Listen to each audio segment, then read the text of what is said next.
that I booed at half time and that I was quite proud of myself for booing. I did exactly the same thing this time round.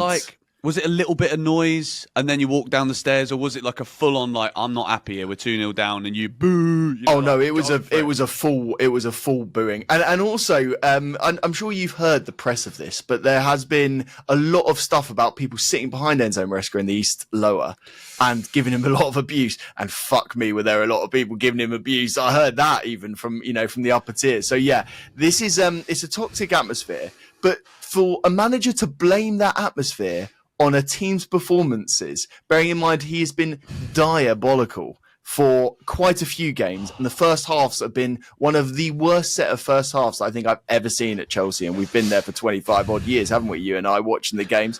I just think it's a damning indictment. And I think in this podcast today, you and I are going to have to really get into what we feel about Enzo Maresca. I think I know actually how you feel about Enzo Maresca. I think you hate him. I wouldn't say it's hatred. I think it is one of those where let's say I'm a father, which I'm not, okay? But let's say Maresca is my child. Well, not that I know of, yeah, correct. Yeah. Factual information at this point. Enzo Maresca is my kid, right? And you always want to love your kids because, well, hopefully you do always love your kid. But when he starts to disappoint you at school, I am very much of the understanding that it's not everything to get everything perfect every time. And you want to give chances. You want to let them off the hook sometimes. You want to believe that they're going to do well. They're going to do right. And then eventually there becomes a point where the repetition of the bad behavior means that you have to address it with change. Something needs to happen in order for this to stop, because you can't go on this way. With Enzo Maresca, I feel like we have kind of mothered that child for so long. We've allowed certain things to just like get swept under the rug. We've given multiple chances for things to happen. And I think now the frustration when you see the same repeats of the same actions that are like yielding negative results, it's too much now. You can't criticize the atmosphere. You can't ask for more of the fans, but there's nothing to cheer about. And to drop 4 points against Ipswich, who are getting relegated by a long way, by the way. It's a canter for Wolves to finish ahead of them. It's unacceptable. And to make 5 changes against Brentford last week, taking key players out the team, and then come to us and say, we want to start like this and finish like that. Well, that's great. I understand that that's what you want to do, but you failed. You didn't execute that. So I'm sorry, but that's not okay to me. You're not getting away with that. And then yesterday, I've got rid of the fork now, because I had a fork here yesterday because I was eating some lovely dinner and I was thinking to myself, I could stick that right in my eyes so I can't look at this shit. I cannot stare at this screen anymore watching Pedro Neto do his little shuttle runs, cut back, cross it in the air. Nicholas Jackson's like, oh, wow, whoopie-doo. He's like he's on the teacups, mate, at flipping Thorpe Park.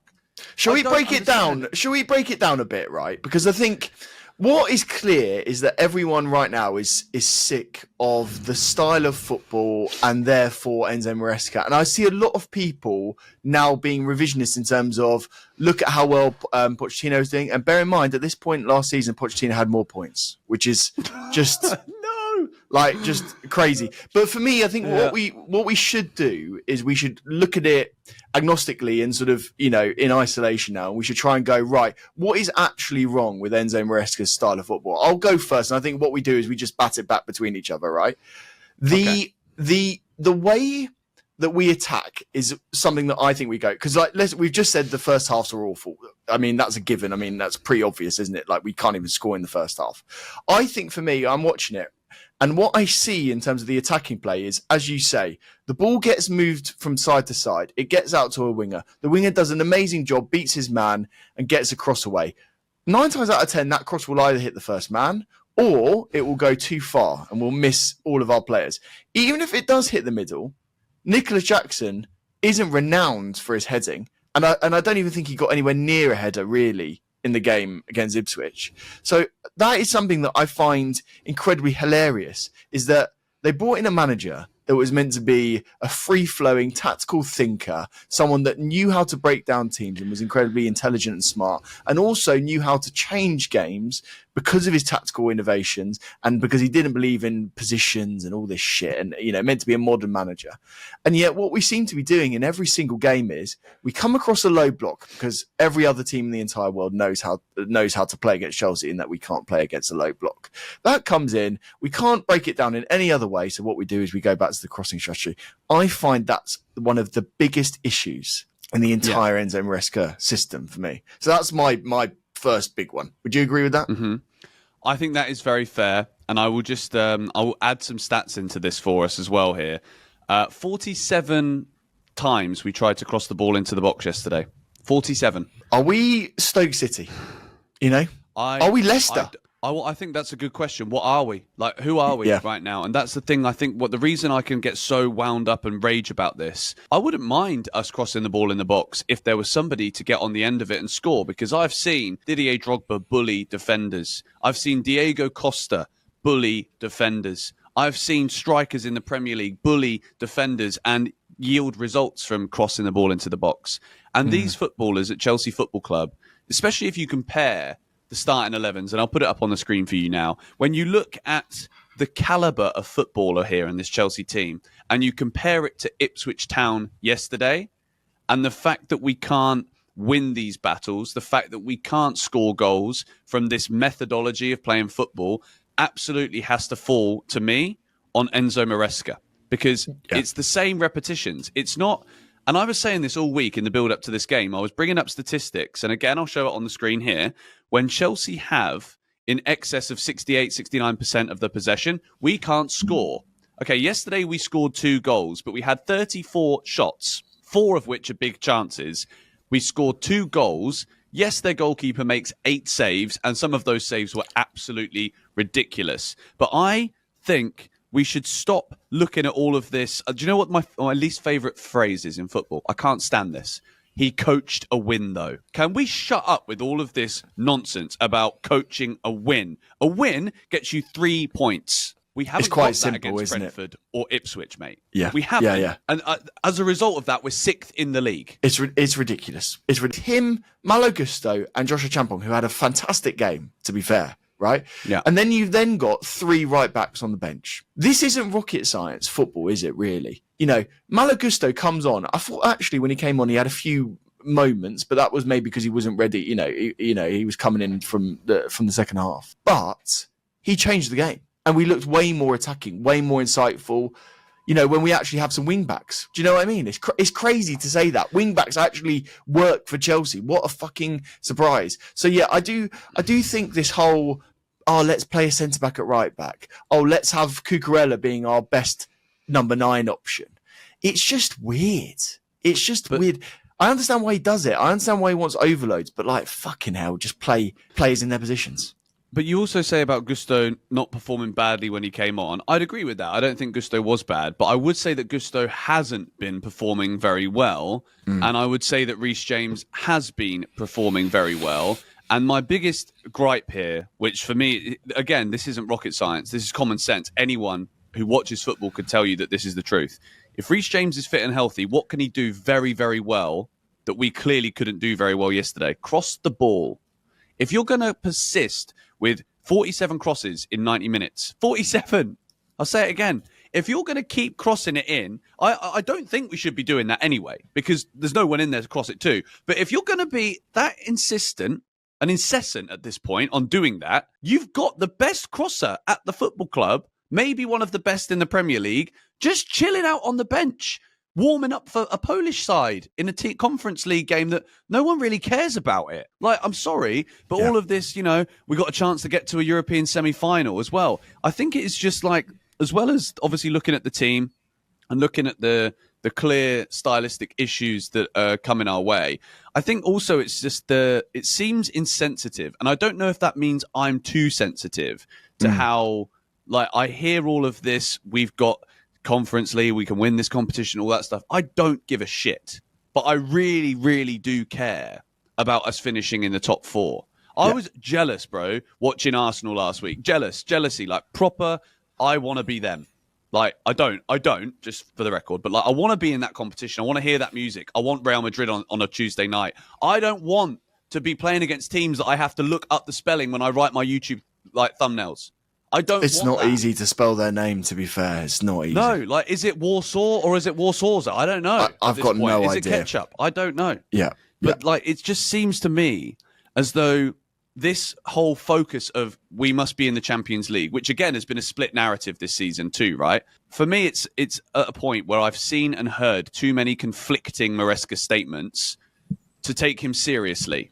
And to bring it back to what I said earlier about like having that kid that you want to do well and you want to believe in and you want to see positive change for, but like at some point or another, you got to punish them. And in footballing terminology, that means you've got to stick a deadline on what he gets or doesn't get. And for me, after yesterday, if we cannot get Champions League football, having dropped 4 points in 7 days against Brentford and Ipswich, you've got to fire this man at the end of the season because Chelsea would have regressed at that point. We were 4 points off it last season, weren't we?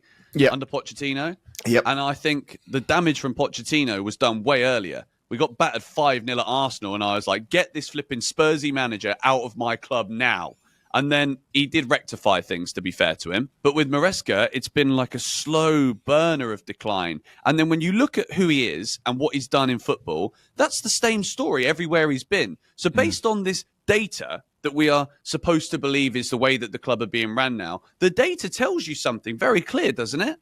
The data tells you that Maresca teams do fall off as the season goes on, time and time again.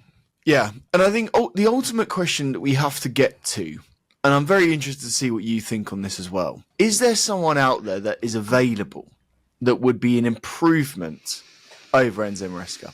And don't say Pochettino, because... No. Well, this is the thing. I think a lot of people would love Pochettino back. And I kind of understand it, to be fair. But Pochettino apparently is going to go back to Spurs when Big Ange's sacked. So, yeah, who would you go for? Who would I go for? Obviously, I think that you look at the managers that we could have got, that we tried to get, that didn't want to come. I think you've got Nagelsmann, who said this isn't a project for football. You've got Luis Enrique that didn't want to know, and then he goes to PSG, and then we see. But these guys are managers that I think could create elite mentalities and structures within a football club. And I think they're more than just coaches, right? I think that I'm stuck at the moment it's not that I don't have an answer to this question, but I also think we need to identify what Chelsea have to have, which isn't a manager. It's a coach who has to agree to a certain list of principles and structural ongoings that were going to be above him, and he's going to be told this has got to be this and this has got to be that. In order to get a coach who's willing to do that, you have to look at a certain level and tier of coaches. So what I actually want, or what I think could be good for Chelsea, I don't think has any relevance to what the reality is going to be like. Because I don't think there are many coaches. Like, I think Nagelsmann would be great, but at the same time, he's got a World Cup with Germany that he's gonna take them to, and he's probably not available right now. In terms of Premier League coaches right now, I think Iraola is a really good football coach. If you're Iraola, would you even leave Bournemouth to go to Chelsea? Like, there's enough data now that suggests that moving away from a club that is like just chilling, like overachieving for where they should be really, and moving to Chelsea is a recipe for disaster for the career of that coach. So I actually think an even bigger problem here is going to be if you sack Maresca. And this is what everybody says, like, oh, yeah, well, you say you want him sacked, but then what are you going to do afterwards? This is actually the biggest part of the problem, because I don't really know who we'd even get, if I'm being really brutally honest with you, because I don't think any serious level coach would come to Chelsea. And there is one person that I would love, Carlo Ancelotti. He's not going to come to this project. Carlo Ancelotti is going to take one look at this and be like, nah, I'm all right, mate. I'm going to go and spend my weekends in the Amazon rainforest finding Goliath bird-eating spiders, and I'll manage Brazil 4 times a year. Do you know what I mean? That's what Ancelotti's going to do while smoking on a big fat Cuban. Like, he's not going to take us seriously. What a fucking hero. What a fucking hero he is. The only other shout that, I don't know, maybe this is even more crazy than any of them, but there is a manager that has an 18-month contract out there right now. And after a certain tournament, there may be a manager that is on the market looking for a very high-profile job. Who am I talking about, George? Does he manage England? He does. Don't do this to me. I've got goosebumps.